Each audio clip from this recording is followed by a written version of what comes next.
A paz do Senhor Jesus Cristo, queridos irmãos, eu sou o pastor Wilbert e você está na Escola Bíblica Especial. Me sinto honrado de poder adentrar na sua casa ou na sua sala de trabalho, onde quer que você esteja, por meio do mundo virtual e abençoar a sua vida com a boa palavra do Senhor. Hoje daremos sequência à nossa série de lições bíblicas, A Mensagem da Cruz. Estamos estudando sobre a teologia do Antigo Testamento, sob a perspectiva do sacrifício de Jesus. E antes de darmos sequência, gostaria de fazer você pensar. Em algum momento, alguém tomou o seu lugar resolvendo um problema que era para você resolver, resolvendo um problema provocado por você. Já aconteceu isso na sua vida? A gente vai conversar um pouquinho sobre situações como essa que acabei de citar daqui a pouco, logo depois da vinheta.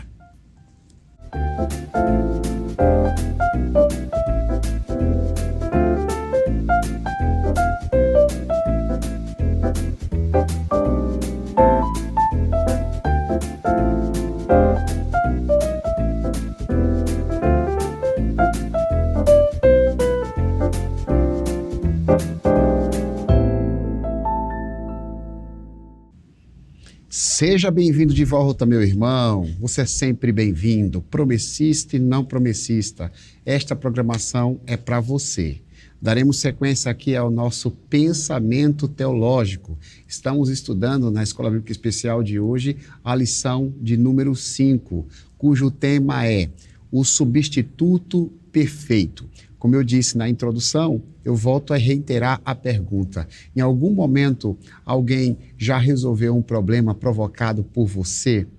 Segundo as Sagradas Escrituras, isso aconteceu no âmbito espiritual. O homem cometeu o pecado, criou um problemaço que o distanciou de Deus. Isaías 59, versículo 1 diz: Eis que a mão do Senhor não está encolhida para que não possa salvar, nem surdo o seu ouvido para que não possa ouvir, mas as vossas iniquidades fazem divisão entre vós e o vosso Deus, e afasta vocês do vosso Deus. O Senhor, segundo a palavra dele, se manifestou para resolver esse problema, o problema de distanciamento. Segundo as Escrituras, o único modo de Deus resolver esse problema, de quebrar essa muralha de distanciamento entre ele e os seres humanos, seria enviando o seu único filho para morrer no lugar dos pecadores. Foi exatamente isso que aconteceu. O próprio Deus olhou para a terra, percebendo as nossas fraquezas, percebendo os nossos problemas. Ele enviou o seu único filho, Jesus Cristo, que se encarnou, esteve entre nós, foi tentado em tudo e jamais pecou e resolveu tomar o nosso lugar naquela cruz. Isso mesmo, naquela cruz. Aquela cruz que representava o meu lugar, o seu lugar, o lugar de todos os pecadores. Não bastava que alguém que nos ama tomasse o nosso lugar na cruz. Seria necessário alguém que jamais tivesse cometido pecado. E este alguém foi exatamente Jesus. Por isso nós podemos afirmar, inclusive de maneira teológica, Jesus Cristo é o substituto perfeito. Vamos conversar sobre essa doutrina, é a doutrina da substituição. A lição bíblica nos apresenta um texto base, que eu gostaria de ler para vocês. Está lá na segunda carta de Paulo aos Coríntios, capítulo 5, versículo 21. Aquele que não conheceu o pecado, Jesus, ele o fez pecado por nós, para que nele fôssemos feitos justiça de Deus. E para pensar a respeito do sacrifício substitutivo realizado por Jesus, o Espírito Santo nos traz aqui o pastor Mateus. Pastor Mateus, seja muito bem-vindo, secretário do CETAP, instituição de educação da nossa denominação, já esteve aqui alguns dias atrás, nessa mesma cadeira, sendo entrevistado pelo pastor Júnior Mendes, e eu tenho o privilégio de poder recebê-lo para poder cooperar com a gente e pensar sobre a mensagem da cruz, sobretudo sobre a doutrina da substituição. Pastor, seja muito bem-vindo, fique à vontade para poder fazer suas primeiras considerações sobre a nossa lição de hoje. Obrigado, pastor. Para mim é uma bênção, uma alegria poder voltar aqui sempre para refletirmos sobre esses assuntos, e assuntos tão caros, né? A gente está estudando a teologia do Novo Testamento, né? E a lição anterior e esta lição tratam desta obra gloriosa de Jesus na cruz, né? E eu achei bastante interessante aqui em alguns comentários introdutórios que O autor da lição, ele coloca que a morte de Jesus não foi para que Jesus não morre para ser um exemplo de altruísmo, né? Perfeito, pastor. E eu acho extraordinário isso, porque tem até um louvor que eu acho que a gente canta de maneira errada, quando diz que Jesus veio para ser um mártir de amor, né? Jesus não é um mártir, né? Ele é o Salvador, né? Então, a morte de Jesus na cruz, ela de fato, como a gente vai ver, né? E por que ele é o substituto perfeito? Porque a morte dele é substitutiva, né? Ela é para expiar os nossos pecados, né? A gente não pode... Gostei da sua frase, desculpa interromper seu raciocínio, mas eu quero reforçar, porque se a gente não deixa isso bem claro, a morte de Jesus, ela é igualada com a morte de outras pessoas, até heróis que viveram há alguns anos, que morreram por uma razão política, por uma razão social. E a morte de Jesus, ela teve um efeito espiritual, correto, pastor? O efeito da morte de Jesus, ele é universal, né? Porque ele morre por todos. Nem todos vão ser salvos, porque nem todos vão recebê-lo. E não receberam, né, ao longo da história. Mas a morte de Jesus, ela é representativa, né? Ela representa a nossa morte. Éramos nós, né? Quem deveríamos morrer, né? Tomou o nosso lugar. Tomou o nosso lugar. Podemos dizer isso que literalmente, né? Sim. Acho que na lição de número 3, né, que a gente estava aqui conversando com o pastor Júnior, nós estudamos sobre a nossa condição no pecado com Deus. Nós estávamos mortos em delitos e pecado. Então, a morte de Jesus, ela é justamente para nos dar essa vida, né? Para trocar de lugar com a gente, né? Ele toma o nosso pecado, né? Ele morre a nossa morte, como a gente vai ver aqui, para que a gente possa, de fato, viver a sua vida, né? Esse assunto, pastor, na teologia neotestamentária, que é a base do nosso estudo desse trimestre, ele é muito rico e amplo, né? Porque a morte de Jesus é uma informação, ao menos aqui no nosso país, que todos a detêm, né? Todos sabem que Jesus Cristo, ele morreu numa cruz, né? Inclusive, por conta da nossa história, a história nacional, existem até feriados que comemoram aí a morte do Salvador, mas é preciso entender a profundidade disso, né? Sim. Porque existe uma motivação espiritual que fala, inclusive, da importância que foi Jesus morrer naquela cruz, porque se ele não morresse, nós estaríamos perdidos. Sim. Nós não teríamos perspectiva. Não há esperança, né? De fato, a morte de Jesus, ela traz esperança para a humanidade, né? A humanidade hoje, ela vive com uma série de complexidades e achando que o problema do mundo são essas complexidades, né? Mas a gente viu, né? As complexidades, os problemas, tudo que acontece de ruim no mundo são efeitos danosos do pecado, né? Isso. Então, a morte de Jesus vem para resolver esse problema, que é o problema do pecado, é o problema macro, né? O problema do mundo, né? E aí a morte dele, de fato, vem para resolver isso. E nós estávamos nesse problema, porque o maior efeito é a nossa própria morte, né? Que é o último inimigo que Jesus vence na cruz, quando ele ressuscita, é o que a gente viu na lição passada, né? A morte e a ressurreição de Jesus, ele faz toda a diferença. Acho que hoje a ideia é entender o significado dessa morte no que diz respeito a nós, né? Era nós, né? Era para a gente estar ali, né? Talvez ali representando a gente era o Barrabás, né? Sim. E aí Jesus faz justamente essa troca ali, né? Que é representativa e é significativa porque justamente é isso que acontece, né? Enquanto Barrabás, que é um criminoso que merece ser punido, é livre, né? É liberto, Jesus, que é inocente, é punido de forma injusta para nos trazer a liberdade, né? A libertação do nosso erro, né? Do nosso pecado. Perfeito, pastor. E assim, para a gente poder avançar aqui no nosso estudo, a gente precisa lembrar ao pessoal de casa ou informar para aqueles que não têm familiaridade com a Bíblia, né? A gente pode ter pessoas que não têm essa familiaridade, que a Bíblia tem uma linguagem judaico-cristã, né? Porque o cristianismo, ele tem sua origem ali no judaísmo. O próprio Jesus Cristo, sendo judeu, né? Ele viveu esse contexto. Os seus apóstolos, também sendo judeus, viveram esse contexto e foram as primeiras pessoas a serem evangelizadas.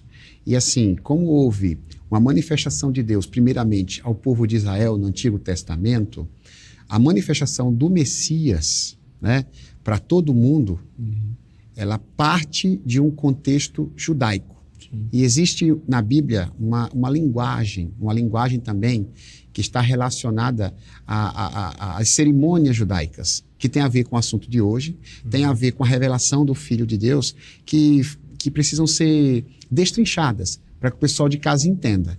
E a partir disso, pastor, eu vou fazer algumas perguntas que estão previstas aqui na nossa lição e vai aparecer aqui para o pessoal de casa e eu vou contar com tua ajuda, tá bom? Perguntas que fazem todo sentido para a nossa lição de hoje e tu vai nos ajudar assim a interpretar essa linguagem judaico-cristã apresentada pela Bíblia. Tá ok, pastor? Vamos lá? Vamos lá. Primeira pergunta, pastor, por gentileza, ela diz assim, ó, o que é expiação e por que ela foi necessária? A palavra expiação, não é, embora seja uma palavra da língua portuguesa, não é uma palavra que a gente usa comum, né? corriqueiramente, né? Sim. Eu e você, quando estamos conversando aqui fora desse ambiente aqui de aula bíblica, a gente não fala de expiar, né? Quando você vai no comércio, ninguém fala de expiação. Essa é uma palavra que ela se encontra na Bíblia, sobretudo por conta desta razão do estudo de hoje. Sim. Então, eu gostaria de te provocar e perguntar aqui, com base na lição, sobre o que é isso, meu irmão. O que quer dizer expiação quando esse povo de Deus está nos assistindo em casa? Escutar alguém falar de expiação, ou ler essa palavra na Bíblia, o que isso significa e por que a expiação é algo necessário. De maneira simples, né, a lição ela vem trazendo justamente essa proposta. Né? A expiação tem a ver com essa reparação de uma dívida ou de uma culpa. Né? Então, no nosso caso, qual é a nossa dívida? Qual é a nossa culpa? Por causa do pecado, a Bíblia diz que o salário do pecado é a morte. Então, se tem algo que a gente merece, que a gente pode pedir a Deus, né? Por direito, é a morte, né? Podemos bater no peito. Eu tenho direito. É isso aí é o que eu mereço, de fato. E é isso que a Bíblia vai informar pra gente. E na santidade de Deus, a gente já viu isso, inclusive, né? Que a ira de Deus é a reação da sua santidade contra o pecado e contra a impiedade. A Bíblia vai dizer que a ira de Deus, ela se revelou, né? Contra toda a impiedade e injustiça dos homens. Então, nesse sentido, nós estamos debaixo da ira de Deus. O ser humano, né? Como um todo, sem Cristo, ele está debaixo dessa ira de Deus. E por naturalidade, né, por causa do seu pecado, ele naturalmente nasceu já debaixo dessa ira, né? A gente herdou a culpa, a gente herdou a corrupção e nós merecemos a ira de Deus, nós merecemos a morte por causa do nosso pecado. Só que aí é Jesus quem vem fazer isso, né? Então, dizer que a morte de Jesus ela é expiatória é porque ele vem pagar a nossa dívida. A dívida só podia ser paga com sangue, né? Então, é o sangue de Jesus quem é derramado naquela cruz. E aí ele vem para expiar o nosso pecado, ou seja, a culpa que é nossa é colocada sobre Jesus. A ira que estava sobre nós agora é despejada, é transferida sobre Jesus. Né? Então Jesus é quem recebe a ira de Deus. Esse é um negócio, para mim, assim, eu acho que talvez um dos maiores choques, né, do cristianismo, porque a gente não vê isso em nenhuma outra religião. Né? O Filho de Deus, o próprio Deus, vindo em carne para pagar a dívida dos seus súditos, né? Dos seus seguidores, dos seus servos. E é justamente isso que ele faz, né? Ele vem morrer, de fato, para pagar uma dívida que era nossa, né? E aí, quando a gente vai estudar sobre a justificação, a gente vai ver que essa dívida, ela, além de ser quitada, ela ainda se torna um crédito, né? Nós ainda recebemos um crédito para continuar bendizendo a Deus, né? E tudo que a gente faz hoje de bom é por causa dessa quitação de débito e por causa dessa bênção que Deus nos deu, né? Imputando agora sobre nós a sua própria justiça, né? Colossenses diz, pastor, carta de Paulo à igreja de Colossos, capítulo 2, que Cristo Jesus riscou a cédula de dívida que era contra nós. Nós tínhamos uma espécie de promissória que denunciava o quanto nós éramos devedores. Verdade. Assim, na linguagem comercial brasileira, nós estávamos no SPC e Serasa Espiritual, né? Então a gente estava com o nosso nome comprometido. Nosso score não era bom, né? Sabe quando a pessoa vai lá tentar fazer o financiamento de uma casa, de um carro, e ela descobre que o score dela não é nada bom, que ela não consegue sequer credibilidade para fazer o financiamento? Então, assim, isso é legal, porque isso ajuda a tirar de nós algum tipo de arrogância, né? Porque não temos credibilidade nenhuma diante de Deus. No reino dos céus, a gente não pode chegar e dizer assim, olha, me ouve aí porque eu tenho um crédito. Então, ninguém tem crédito. A gente, pelo contrário, a gente tem descrédito. Então, aí vem essa ideia da reparação, né? Que você explicou muito bem, né? Está relacionada à expiação. A gente, em outra ocasião, aqui na outra lição, eu e você estávamos conversando sobre o bode expiatório. Não sei se você vai se lembrar, né? Havia uma figura de linguagem, né? Por meio da cerimônia de espancamento do bode lá em Israel, que o bode era espancado.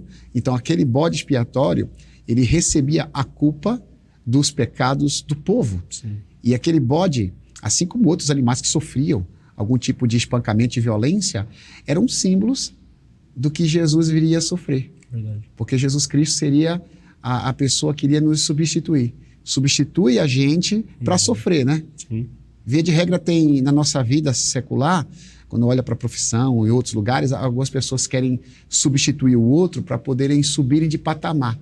Jesus Cristo, na realidade, ele, nessa linguagem, ele desceu de patamar para poder ser sacrificado por nós, correto, pastor? Então, é isso mesmo. É legal, né, a comparação que você faz aí do SPC, né? Porque hoje, se a gente tiver com o nome sujo e tiver algum dinheiro que entra, a gente ainda consegue, né? Mas por causa do pecado, quando o povo de Israel vinha oferecer, por exemplo, algum ato, né, de justiça para Deus, Deus não recebe, né? Verdade. Deus, as suas obras de justiça não... Elas são impuras, né? Elas não servem para mim, né? Não sei se foi Isaías que falou que é como trapo de imundícia, né? É isso mesmo. É um pano sujo, né? É isso aí. É um pano sujo que não serve para mais nada, né? Por causa da condição do povo mesmo, né? O povo estava vivendo em pecado, e aí não é só um pecado que herda, é um pecado praticado também, né? Então, assim, a ira de Deus é justa contra a impiedade. O povo é ímpio mesmo, né? O povo, inclusive o povo religioso, o povo que foi chamado, né, para servir a Deus, que teve uma aliança com Deus, se corrompe e começa, por diversas razões, inclusive políticas, se afastar da vontade de Deus, do propósito de Deus, né? Inclusive de cumprir a missão de Deus, de levar essa mensagem de Deus para as outras nações. Ao invés de ser luz para as outras nações, eles se tornam maldição, né? Tem um profeta que vai dizer que eles agora se tornam maldição para as outras nações, né? Foge do propósito, né?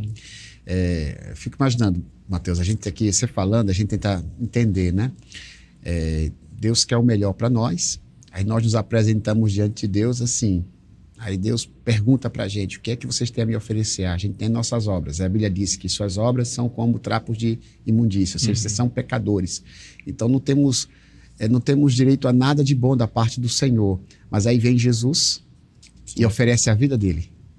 E se nós temos alguma boa dádiva e algum dom perfeito, é por causa de Jesus. É isso aí. Jesus é que nos ajudou. Ele é o nosso credor espiritual. Estou usando essa linguagem, né, de credibilidade. É o que o Tiago diz, né, no Novo Testamento, né? Toda boa dádiva, todo dom perfeito vem dele, né? Do Pai das luzes, né? Exatamente, pastor. Maravilha. Dando sequência, a gente vai para a segunda pergunta. Eu vou provocar um pouco o pessoal de casa a acompanhar um texto bíblico. Vou pedir para o Mateus fazer uma leitura aqui para a gente. Lá em João 3, 16, 17, é um texto clássico, né? É um texto clássico das Escrituras. A gente vai ouvir o pastor Mateus responder a pergunta que está aqui embaixo, né? Quem providenciou os meios para que a justiça de Deus fosse satisfeita?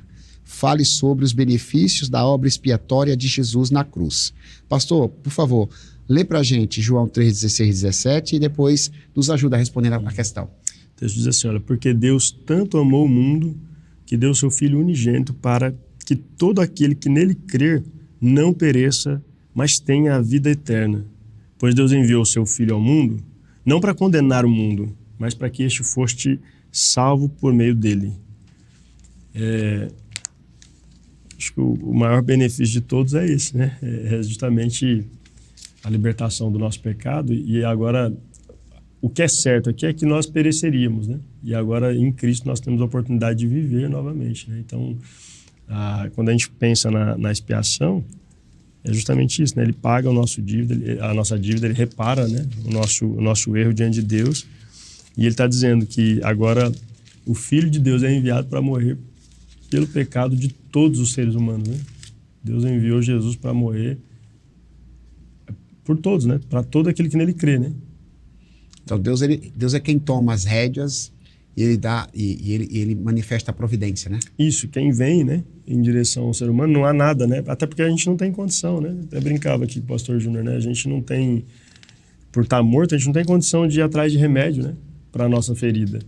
Então a gente está morto. E aí o próprio Filho vem, sim, o próprio Filho é quem vem, quem é enviado e quem resolve o nosso problema, né? Quem vai trazer de fato os benefícios agora, né, da salvação para a gente. Então, na morte de Jesus, na condenação de Jesus, a nossa condenação é expiada, né? Sim. Ela é retirada, ela é reparada. O texto de Paulo vai dizer que agora nós temos paz com Deus, né? Antes nós éramos inimigos de Deus, agora nós podemos ser chamados de amigos de Deus, né?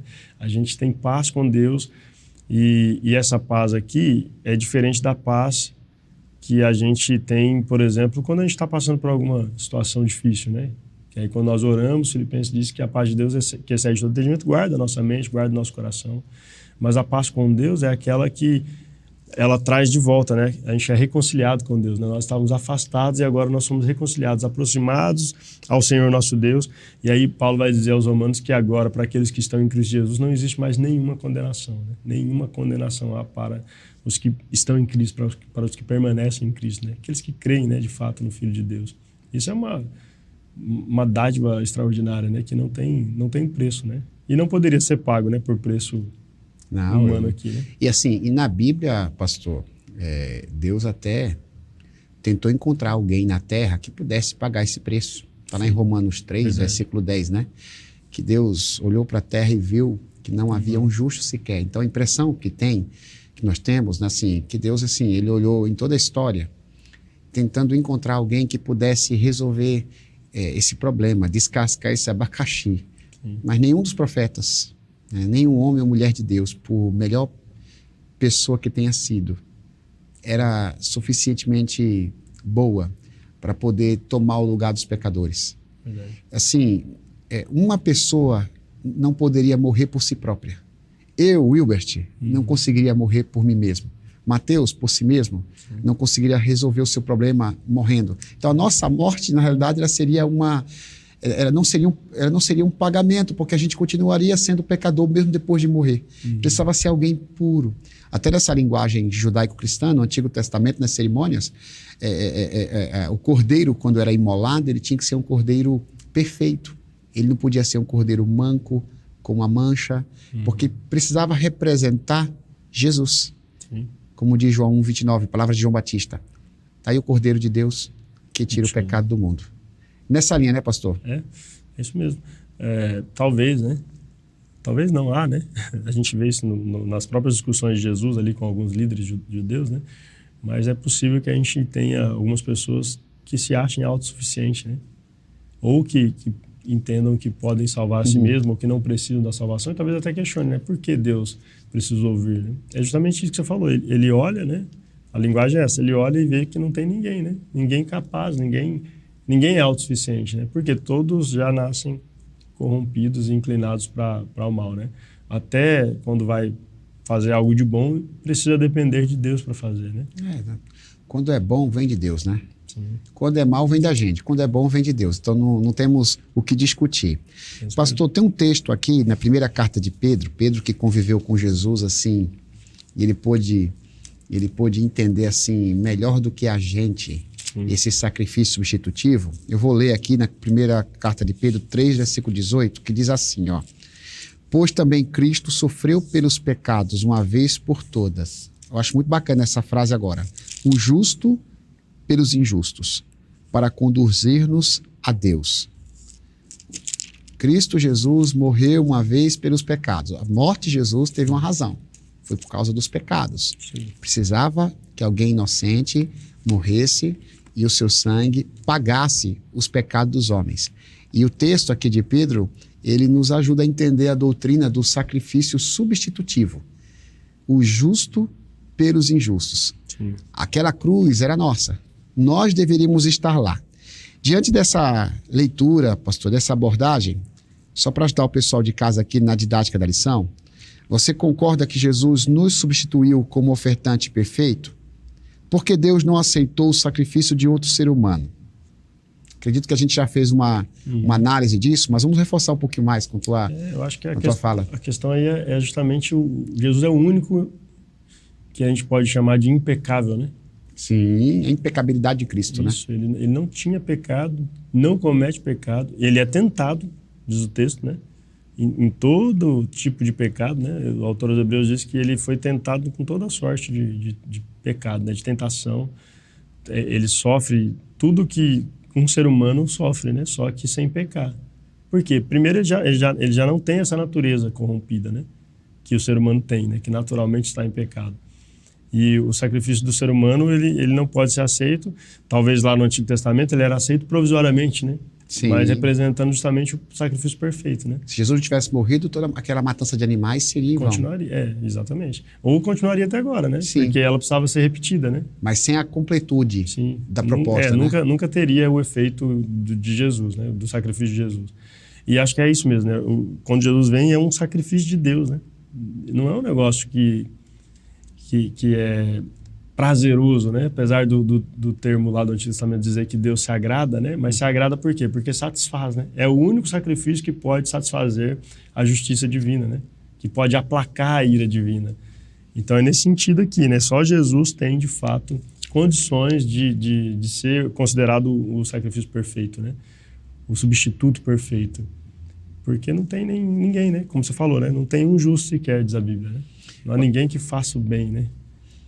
Pastor, até para o pessoal assim de casa que não tem assim afinidade religiosa entender, porque talvez para um religioso essa ideia de oferta seja uma coisa assim mais fácil de compreender, né? Mas assim, no meio religioso, seja judaico, cristão ou qualquer outro, essa ideia de oferta tem a ver com algo que se oferece para Deus, né? Os pagãos oferecem suas ofertas para os seus deuses, né? Então a expectativa de um devoto é sempre oferecer para que o seu Deus possa receber a oferta. E essa compreensão também havia no meio do povo de Israel. Quando apresentava-se uma oferta no Antigo Testamento, o grande objetivo era ser aceito por Deus, né? Abel apresentou o cordeiro, né, para ser aceito por Deus. Caim também apresentou o fruto da terra, mas assim Deus não o aceitou. Então a ideia era ser aceito.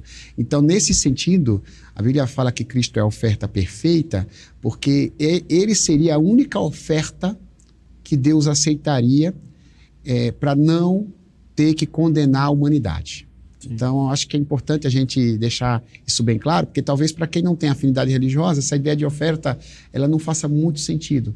Mas como a gente, para entender Deus, tem que partir dessa linguagem judaica, a linguagem judaica, essa ideia de receber a oferta tem a ver com aquilo que se oferece para Deus e aquilo que se sabe que Deus vai receber. Correto, pastor? Sim, é isso mesmo. E eu acho que talvez alguém questione, né? Mas como que alguém vai entregar o seu filho para morrer, né? Isso é inconcebível mesmo, né? Se alguém te perguntasse, ou me perguntasse, se eu daria a vida de um dos meus filhos para substituir alguém, né?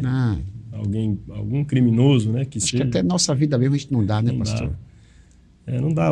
Tem um texto de Paulo aos Romanos que ele vai dizer isso aí, né? Ele vai dizer assim, ó, talvez por um amigo alguém pense, né? Alguém considere, alguém até esteja disposto a dar a vida, né?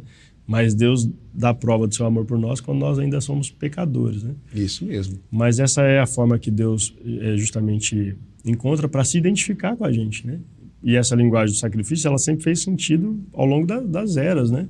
Desde antes de haver o povo de Israel já havia, né, a cultura pagã de sacrifícios, né? Inclusive de crianças, né? Sim. E aí Deus vem e utiliza essa linguagem, mas para mostrar que de fato o sacrifício é dele, né? O sacrifício não é nosso, né? Então a gente não precisa dar um sacrifício nosso por causa do pecado, até porque a gente não tem condição, né? Não existe nenhuma oferta pura, né, limpa o suficiente para resolver o nosso problema, né? Então somente o próprio Deus vindo em carne para resolver isso para a gente. Perfeito, pastor.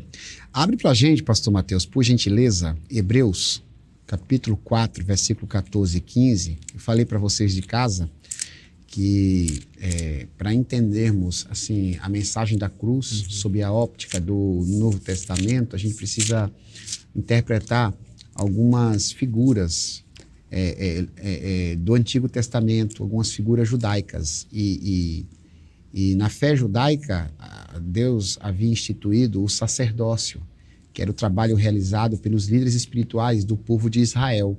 Então, no meio do povo de Israel, aquele que oferecia os sacrifícios era o sacerdote. Tinha também o principal do sacerdote, que era o sumo sacerdote. Então, eram os homens que se apresentavam pelo povo diante de Deus, pastor Mateus. Só que Cristo Jesus, ele é apresentado também neste ofício sacerdotal. Sim. Então, o que é que isso tem a ver com a doutrina da substituição? Esse é o desafio. O pastor vai ler para depois responder. De que forma Jesus foi o sacerdote perfeito? Por favor. 14, 15, né? Isso. Portanto, visto que temos um grande sumo sacerdote que adentrou os céus, Jesus, o Filho de Deus, apeguemo-nos com toda firmeza à fé que professamos, pois não temos um sumo sacerdote que não possa compadecer-se das nossas fraquezas, mas sim alguém que, como nós, passou por todo tipo de tentação, porém sem pecado. Se você me permitir, Claro. na sequência aqui, no capítulo 5, ele vai responder a pergunta, né? Por que ele é o sumo sacerdote perfeito? Porque ele é diferente do sacerdote humano ali, né? E aí o texto vai dizer que o sacerdote humano, no verso 2 do capítulo 5, é capaz de compadecer dos que não têm conhecimento e se desviam, visto que ele próprio está sujeito à fraqueza. Então aqui a gente tem uma diferença, né? Verdade. Porque o sacerdote que veio do céu, ele não tem fraqueza, né? O sacerdote, no meio do povo de Israel, ele era um pecador. Era um pecador. Ele oferecia sacrifício por ele também. Na hora que ele ia oferecer por todo o povo, antes de oferecer pelo povo, ele primeiro precisava oferecer o sacrifício para si próprio, até para que ele entrasse no lugar santo. Senão ele já não conseguiria, né? Então ele primeiro pede perdão por si, apresenta a oferta pelo seu pecado e depois pelo do povo. Jesus não, né? Inclusive a lição vai mostrar que ele é o sumo sacerdote e ele mesmo é a oferta, né? Sim. A oferta perfeita. Então ele não oferece a oferta por si, em hipótese nenhuma. A oferta dele é somente pelo povo, né?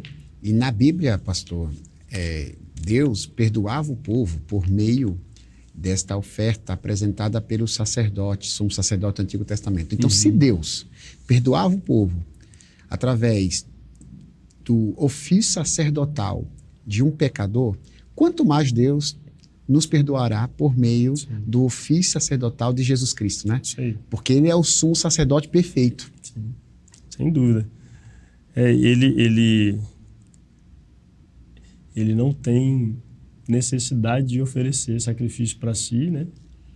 Mas ele vê a necessidade e a miséria do povo e que não tem como oferecer sacrifício para si próprio e ele se oferece, né? E é isso mesmo, né? O sacrifício de Jesus, ele é aceito por Deus justamente porque ele é o santo, né?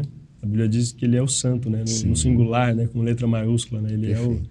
É o ungido de Deus, o Messias enviado de Deus, mas é o santo mesmo, né? Que não, mesmo sendo tentado em tudo, não comete nenhum tipo de pecado, né? A maldade não passa no coração de Jesus. Pedro chega a dizer que não há dolo, né? Não há engano em sua boca. Até quando ele se ira, né? Fica indignado lá no templo, ele vai fazer isso de maneira justa, né? E nesse sentido a gente precisa imitá-lo, né? Claro. Jesus tinha toda a autoridade para fazê-lo, né? Porque ele consegue... É a casa do Pai, de fato. Dele. E ele consegue, inclusive, equilibrar suas emoções. Ele sabe... Ele consegue agir com justiça sem transcender a fronteira da santidade, né? Da santidade para o pecado, né? Sim. Então, isso sem sombra de dúvida, uma verdade. Pastor e pessoal de casa, a gente estuda a teologia do Novo Testamento, mas a Bíblia, ela não é somente palavra de Deus numa parte. A Bíblia é a palavra de Deus em todos os seus detalhes. Novo Testamento é Bíblia e Antigo Testamento é Bíblia. Então, tudo aquilo que se revela no Novo Testamento precisa ser conferido no Antigo Testamento. De fato, esse assunto, a gente conversou bastante aqui sobre as cerimônias substitutivas que eram realizadas em Israel. Então, esse assunto ele é comprovado nas Escrituras, na primeira parte da revelação, no Antigo Testamento. Então, pastor, conferindo a doutrina da substituição no Antigo Testamento, o que você poderia falar para a gente? Então, assim, Novo Testamento perfeito, Jesus Cristo se apresentou como o substituto dos pecadores. Então, assim, como é que a gente pode evidenciar isso no Antigo Testamento? Reforça essa ideia para a gente, por favor. Sim. Eu acho que talvez um princípio que a gente possa destacar ou enfatizar aqui é justamente o fato de Deus aceitar a oferta do povo no Antigo Testamento, povo de Israel, mas não de maneira plena, né? Mas ele aceitava porque, se o povo não tem justiça própria, então é justamente porque os elementos que eram utilizados, os animais, todos os elementos da oferta, era uma sombra daquele que viria, né? Do perfeito sacrifício que é Jesus. Então ela apontava para Jesus. Então, por isso mesmo é que Deus aceita também essa oferta do Antigo Testamento. Mas se a gente conferir em todo o Antigo Testamento, a gente vai ver, né?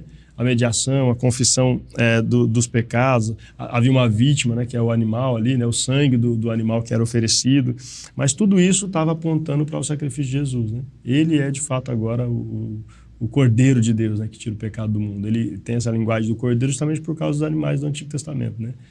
Então, assim, aí a gente entende, pastor, que no Antigo Testamento havia, como o próprio texto bíblico fala, uma sombra. Uhum.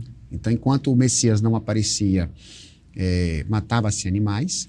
A partir do momento que o Messias é apresentado na cruz, então a sombra, ela dá lugar à realidade. É isso aí. Não é verdade? Então a gente não precisa mais, é importante o pessoal de casa saber, né? Como eu falo, né? De repente você não tem afinidade com os aspectos religiosos, precisa ouvir isso da gente. Na Bíblia não há mais a necessidade de realizar sacrifícios literais. Quantas pessoas, de maneira até equivocadas, né, elas acham que Deus vai receber uma autoflagelação, né? Eu vou machucar o meu corpo para poder Deus perdoar meu pecado. Eu vou fazer uma longa caminhada para poder Deus perdoar meu pecado. Então, Jesus Cristo era o sacrifício perfeito, pastor. Eu não preciso mais fazer qualquer sacrifício físico para ser perdoado. De forma alguma. Já na Antiga Aliança, já eram sacrifícios imperfeitos. Se a gente lê os profetas, os próprios profetas tinham dificuldade de aceitar somente o sacrifício e sempre confrontavam o povo para se arrependerem, né? Arrependam-se dos seus pecados. Por quê? O sacrifício... E aí o sacrifício ele começa a se tornar apenas um ritual também, né? E de fato, esses sacrifícios são incapazes de aperfeiçoar o ofertante. Então, por mais que eles fizessem, e as pessoas viam que o sacrifício aplacava a ira de Deus ali naquele momento, então eles não viam mais a necessidade de mudar. Por isso que Deus chama os profetas, né? Sim. E vai levar os profetas a confrontá-los, né? E aí é um dos profetas, inclusive, Isaías, quem vai dizer, olha, não é Deus que está escondido, né? O texto que você citou no começo, né? Não é a mão de Deus que está encolhida, mas são vocês, a maldade de vocês está separando vocês de Deus. E aí o autor aos Hebreus aqui no Novo Testamento, ele vai dizer que é impossível, né? É impossível que o sangue de touros e de bodes, né? Hebreus 10, 4, que está aqui na lição, é impossível que o sangue de touros e bodes remova pecados. É só o sangue do cordeiro, mas não é qualquer cordeiro, né? E assim, é legal, né? Você falou nesse assunto, até porque os profetas sempre denunciavam o pecado e a Bíblia, ela nos instiga ao arrependimento, porque assim, o sangue de Jesus, né? Seja no Antigo Testamento representado no sangue de animais ou no Novo Testamento, sendo ele próprio o ofertante pelos nossos pecados, ele vai surtir o efeito mediante um coração quebrantado e contrito. Sim. O próprio Isaías, no capítulo 1, diz que Deus rejeita a oferta que não é apresentada com o coração arrependido, né? Sim. Deus diz que não suporta, porque não é algo mágico, místico, né? Não assim, então assim, eu vivo de qualquer jeito, eu não me importo com minha conduta, eu não me arrependo dos meus pecados e eu faço uma prece e Deus vai me perdoar. Então não é bem assim. Na realidade é um efeito que desemboca mediante ao meu arrependimento. Se a gente fizer uma ponte com aquela lição lá da teologia do AT, né, do Antigo Testamento, a gente vai lembrar que após o sacrifício havia um ritual de contrição, né, onde as pessoas tinham que se vestir, né, tinha uma roupa especial, né, a roupa de cinza ali, de arrependimento, ele tinha que expressar isso também diante de Deus. E isso precisava ser sincero, né, porque parece que em algum momento também isso se torna um ritual. Aí eu acho que é Joel, né, que vai chegar e dizer, não adianta vocês se vestirem roupas, rasguem, o que Deus quer que vocês rasguem é o coração. Não adianta vocês ficarem rasgando as roupas e mostrando para Deus um negócio apenas superficial, aparente, né? Então Deus quer que o nosso coração, de fato, seja quebrantado diante dele, né? Muito bem, pastor. Estamos aí chegando ao final aqui da nossa lição bíblica, a gente conversando sobre o sacrifício e a substituição perfeita de Jesus, tomando o nosso lugar. Tem uma recomendação aqui da nossa lição que eu quero fazer questão de apresentar para o pessoal de casa, porque a gente entende o Evangelho e o nosso desafio é aplicar na nossa vida. A recomendação da lição é a seguinte, com base no que Cristo fez, anunciemos a reconciliação. Por meio de Cristo é possível ser reconciliado com Deus. Você pode comunicar isso às pessoas, elas precisam saber. Pastor Mateus, por favor, suas considerações finais sobre a lição e logo em seguida, ore por nós, ore pelos nossos telespectadores, por gentileza. Amém. Eu acho que como igreja, né, de Jesus, a gente precisa também entender a nossa responsabilidade, uma vez que nós fomos reconciliados com Deus, fomos aproximados com Deus, né? Nós gostamos muito de enfatizar João 3,16, né? Eu sempre gosto desse paralelo, né? Que diz que Deus enviou o seu Filho para morrer no nosso lugar. Mas a primeira carta de João 3, versículo 16, ela diz que a gente conhece o amor dessa forma, né?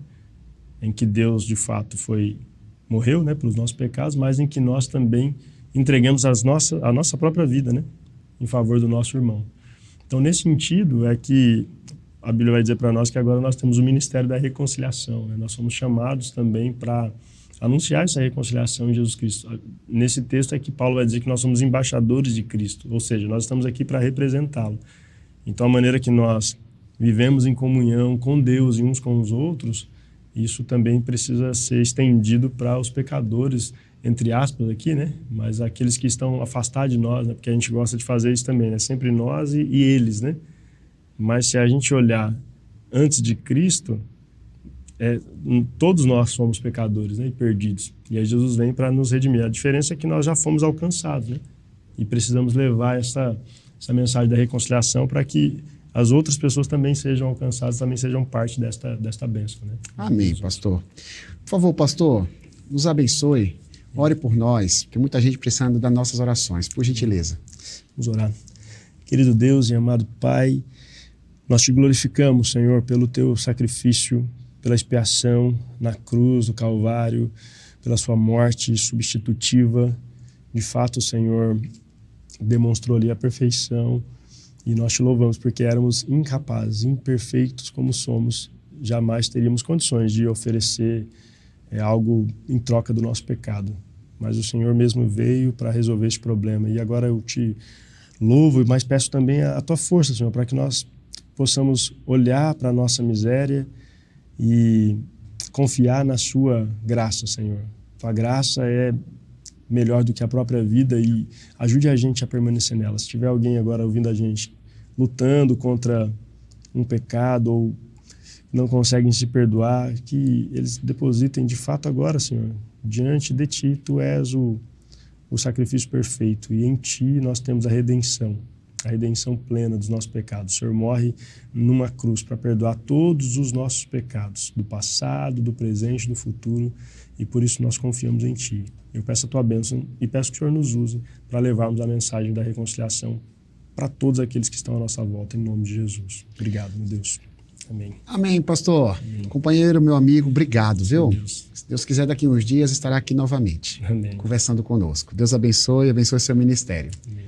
Vocês de casa, muito obrigado. Nosso carinho por todos vocês, pela sua audiência. Continue compartilhando nossas programações. Semana que vem nós voltamos aqui, continuando estudando a mensagem da cruz. Eu conto com você.